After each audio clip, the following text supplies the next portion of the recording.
ಸೀತೆ ರಾಮನ ವಾರ್ತೆಯಾಯಿಸುತ್ತ ಉಪವನದಿ ಹೂತಿರಿದು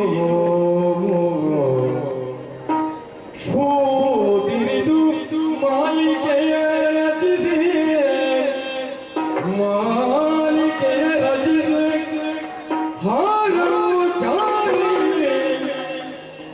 ಹಾರವು ಜಾರಿ ಸೀತೆಯಂಜಲಿ ನನಗೆನು ರಾಮನ ಕೊರಳಿನಲ್ಲಿ ಧರಿಸಲು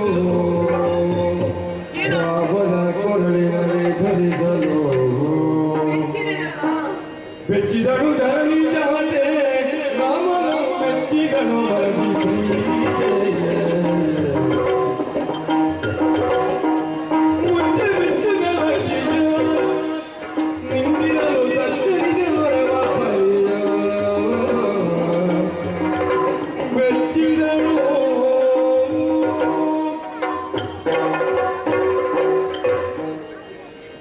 ಸೋಮವದನೆ ಇವಳ ಬಲ್ಲೆ ಏನೇ ಹಂಸವೇ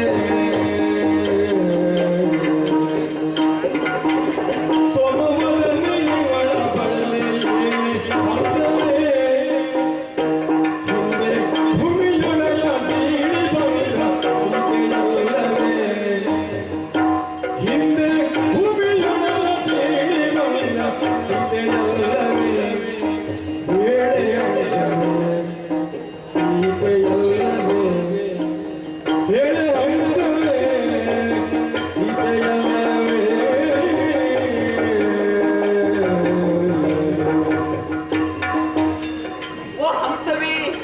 ನೀನೆಷ್ಟು ಚಂದ. ನಿನ್ನೊಂದಿಗೆ ಮಾತನಾಡುತ್ತಿರುವಂತಹ ನನ್ನ ಪರಿಚಯ ನಿನಗಿದೆಯೇ? ನಾನು ಮತ್ಯಾರೂ ಅಲ್ಲ, ಜನಕರಾಜನ ಮಗಳು ನಾನು. ಸೀತಾ ಎನ್ನುವ ಹಾಗೆ ನನ್ನ ಹೆಸರು. ಈ ಹೆಸರಿರುವುದಕ್ಕೊಂದು ಕಾರಣವುಂಟು. ನನ್ನ ಅಪ್ಪ ಜನಕ ಮಹಾರಾಜ ಪುತ್ರಕಾಮೇಷ್ಟಿಯನ್ನು ಮಾಡುವಂತಹ ಸಂದರ್ಭದಲ್ಲಿ ಬಂಗಾರದ ನೇಗಿಲನ್ನು ಉಳುವಂತಹ ಕಾಲದಲ್ಲಿ ಆ ಬಂಗಾರದ ನೇಗಿಲು ಬಂಗಾರದ ಪೆಟ್ಟಿಗೆ ತಾಗಿತ್ತಂತೆ. ಬಂಗಾರದ ಪೆಟ್ಟಿಗೆಯನ್ನು ಒಡೆದು ನೋಡಿದಾಗ ನಾನು ಇದ್ದವಳು. ನೇಗಿಲಿನ ತುದಿಯು ಭೂಮಿಗೆ ಸಂಧಿಸುವಂತಹ ರೇಖೆಗೆ ಸೀತಾ ಎನ್ನುವಂತಹ ಹೆಸರಿದೆ. ಆದ್ದರಿಂದಲೇ ನನಗೆ ಸೀತಾ ಎನ್ನುವ ಹಾಗೆ ಕರೆಯುತ್ತಾರೆ. ಜನಕ ರಾಜನ ಮಗಳಾದುದರಿಂದ ಜಾನಕಿ, ಮಿಥಿಲಿ ನಮ್ಮ ರಾಜಧಾನಿ ಆದುದರಿಂದ ಮೈಥಿಲಿ ಎನ್ನುವ ಹಾಗೆ ನನ್ನ ಹೆಸರು. ತಿಳಿದಿದೆಯೇ ನಿನಗೆ?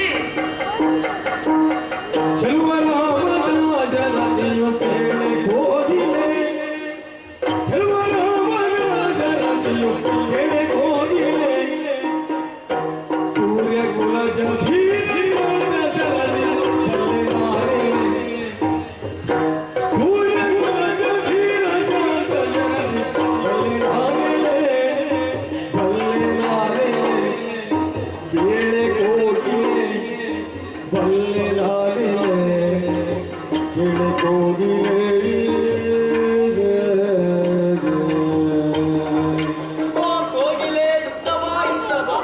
ನನ್ನ ಪರಿಚಯ ಆಯಿತೆ ನಿನಗೆ?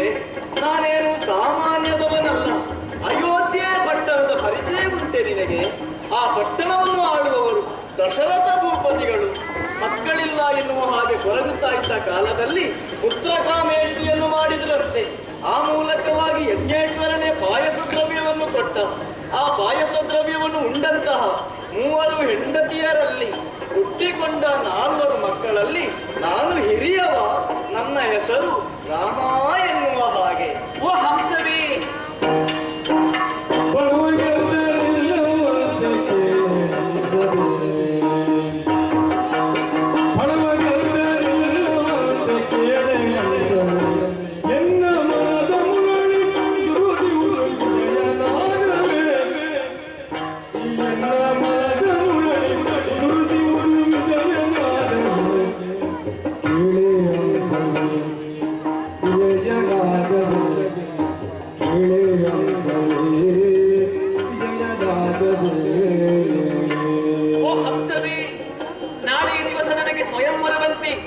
ರಾಜಾದಿರಾಜರು ಬಂದು ಸೇರುವವರಿದ್ದಾರಂತೆ. ಆದರೆ ಒಂದು ವಿಚಾರ, ಆ ಸ್ವಯಂವರದಲ್ಲಿ ಶಿವಧನುಸನ್ನು ಯಾರು ಹೆದೆಗೇರಿಸುತ್ತಾರೋ ಅಂತವರಿಗೆ ನಾನು ಶುಭಮಾಲೆಯನ್ನು ಹಾಕುವುದು ಎನ್ನುವ ಹಾಗೆ ನನ್ನ ಅಪ್ಪ ನಿರ್ಣಯಿಸಿದ್ದಾನೆ.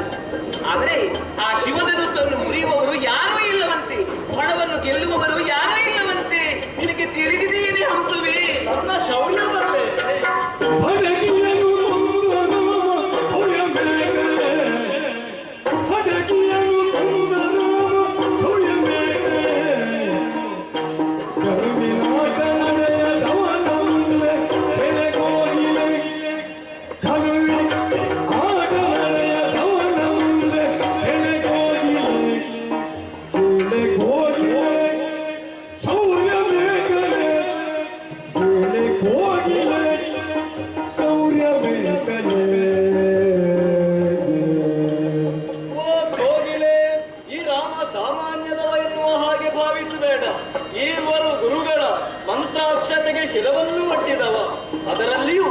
ವಿಶ್ವಾಮಿತ್ರರು ಅನುಗ್ರಹಿಸಿದಂತಹ ವಿಶೇಷವಾದಂತಹ ಅಸ್ತ್ರ ಶಸ್ತ್ರಾಸ್ತ್ರಗಳನ್ನು ಕರಗತ ಮಾಡಿಕೊಂಡವ. ನಾನು ಮಾಡಿದ ಸಾಧನೆ ಏನು ಗೊತ್ತೇ? ದುರುಳೆಯಾದಂತಹ ತಾಟಕಿಯನ್ನು ಕೊಂದವನು. ಅಷ್ಟು ಮಾತ್ರವಲ್ಲ, ಸುಬಾಹು ಎನ್ನುವಂತಹ ರಾಕ್ಷಸನನ್ನು ಮಡುರಿದವನು. ಮಾರೀಚನನ್ನು ನಾನೇನು ಮಾಡಿದ್ದೇನೆ ಗೊತ್ತೇ? ಕೇವಲ ಮಾನವಾಸ್ತ್ರದಿಂದ ಸಾಗರದ ಆಚೆಗೆ ಹಾರಿಸಿದವನಿದ್ದೇನೆ. ಇಂತಹ ರಾಮನ ಮುಂಭಾಗದಲ್ಲಿ ಶಿವಧನುಸ್ಸಿನ ಆಟ ನಡೆದೀತೆ ಹೇಳು? ಹೆಣಗುಂಡವೇ, ಹೆಣಗೋಗಿಲೆ, ಹೆಣವಂತವೇ, ಹೆಣಗೋಗಿಲೆ, ಹೆಣಗೋಗಿಲೆ.